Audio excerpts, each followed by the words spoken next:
सिंदूर। ये कहानी एक लड़की की है जिसका नाम प्रीति है।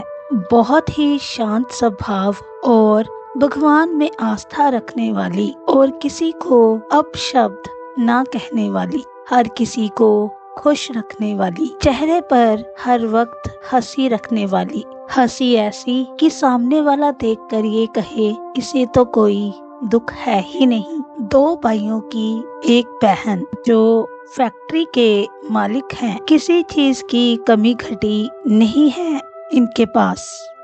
दोनों भाइयों की शादी हो रखी थी। भाभीियों के साथ प्रीति का स्वभाव बहुत मिलनसार था, मगर अपने भाइयों से थोड़ी डरी और सहमी सी बात करती। जहां दोनों भाई सोहन और प्रीत अपना कारोबार संभाल रहे थे, वहीं दोनों भाभी के साथ प्रीति घर का काम काज देखती और खुश रहती। उसे अपनी लाइफ में कुछ बनना या कुछ करना हो तो भाइयों की परमिशन चाहिए थी। सब कुछ बहुत अच्छे से चल रहा था। एक दिन दोनों भाई फैक्ट्री से जब घर आते हैं तो रास्ते में उन्हें उनका दोस्त मिल जाता है, नाम सुमित।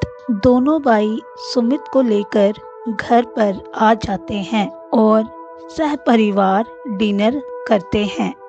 सोहन और प्रीत सुमित का इंट्रोडक्शन अपनी वाइफ और अपनी बहन प्रीति से करवाता है। पहली ही नजर में सुमित को प्रीति पसंद आती है, मगर दोस्ती के कारण वो कुछ कह नहीं पाता। काम के सिलसिले में सुमित अक्सर घर आता और दोनों भाइयों समेत घर परिवार से यानी प्रीति से भी मिलकर जाता। एक दिन अचानक फैक्ट्री में आग लग जाती है। प्रीत और सोहन जब तक फैक्ट्री पहुंचते हैं तब तक वहां सब तबाह हो चुका होता है।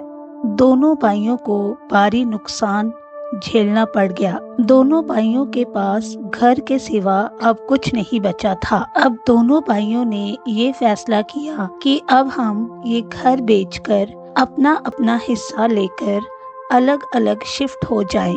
लेकिन प्रीति के लिए किसी के दिमाग में कोई चर्चा ना थी। दोनों भाइयों ने बंटवारा किया, सोहन और प्रीत ने, मगर प्रीति ने एक शब्द भी नहीं पूछा कि मेरे लिए क्या सोचा है। भाइयों ने अपना अपना हिस्सा लेकर अपना अलग फ्लैट लेकर दोनों भाई रहने लग गए। दोनों भाइयों ने डिसाइड किया कि एक महीना प्रीति मेरे पास रहेगी और दूसरा महीना प्रीति दूसरे भाई के पास। जब तक हम अच्छा रिश्ता नहीं देखते ये ऐसे ही चलता रहेगा। अब फैमिली अलग अलग हो चुकी थी, जिससे प्रीति ना खुश थी और अब प्रीति एक महीना एक भाई के पास यानी सोहन और अपनी भाभी के पास रहने लग गई। मगर पहले जैसा कुछ भी ना था।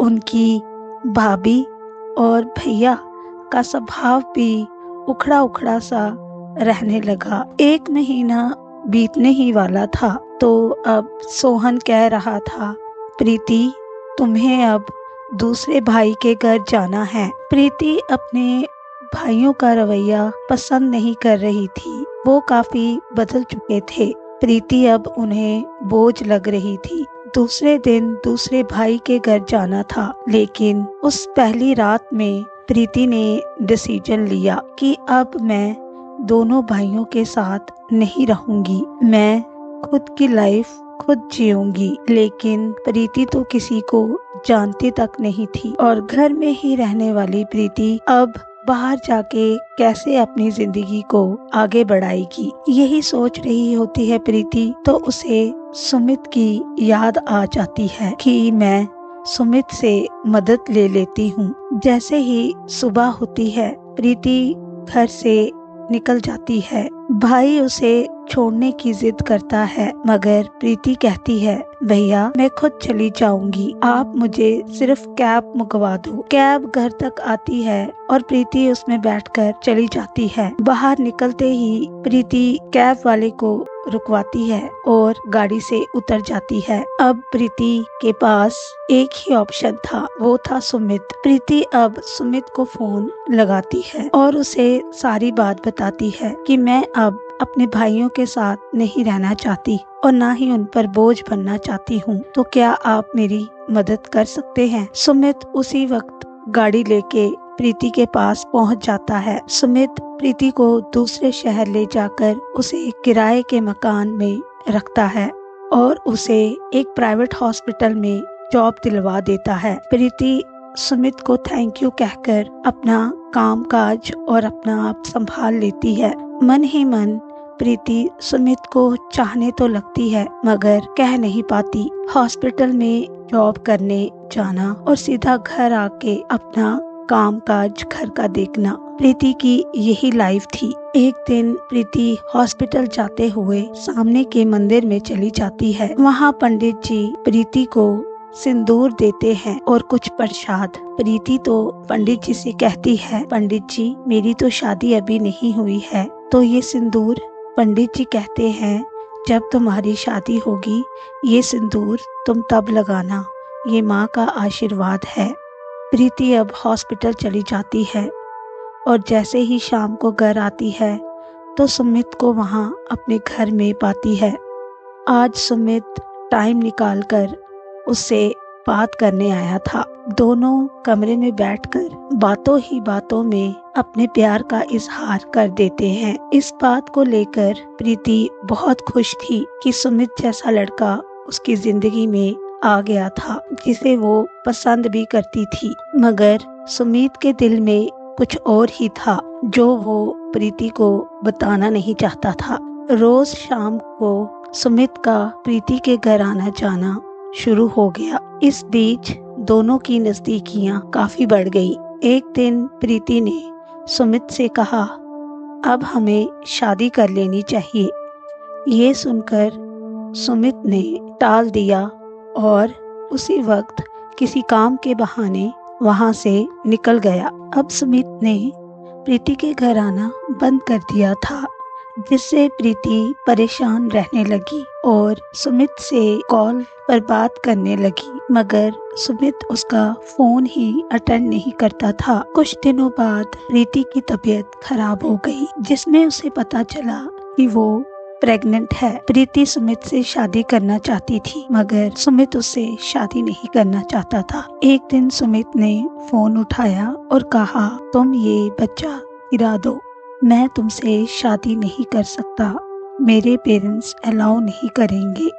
मगर प्रीति ने आगे से रिप्लाई दिया, चाहे तुम मुझे अपनाओ चाहे ना अपनाओ, लेकिन मैं अपना एबॉर्शन नहीं करवाऊंगी। कुछ महीनों बाद प्रीति ने एक सुंदर सी लड़की को जन्म दिया। प्रीति अकेली होने के कारण अपनी बच्ची की परवरिश कर नहीं पा रही थी।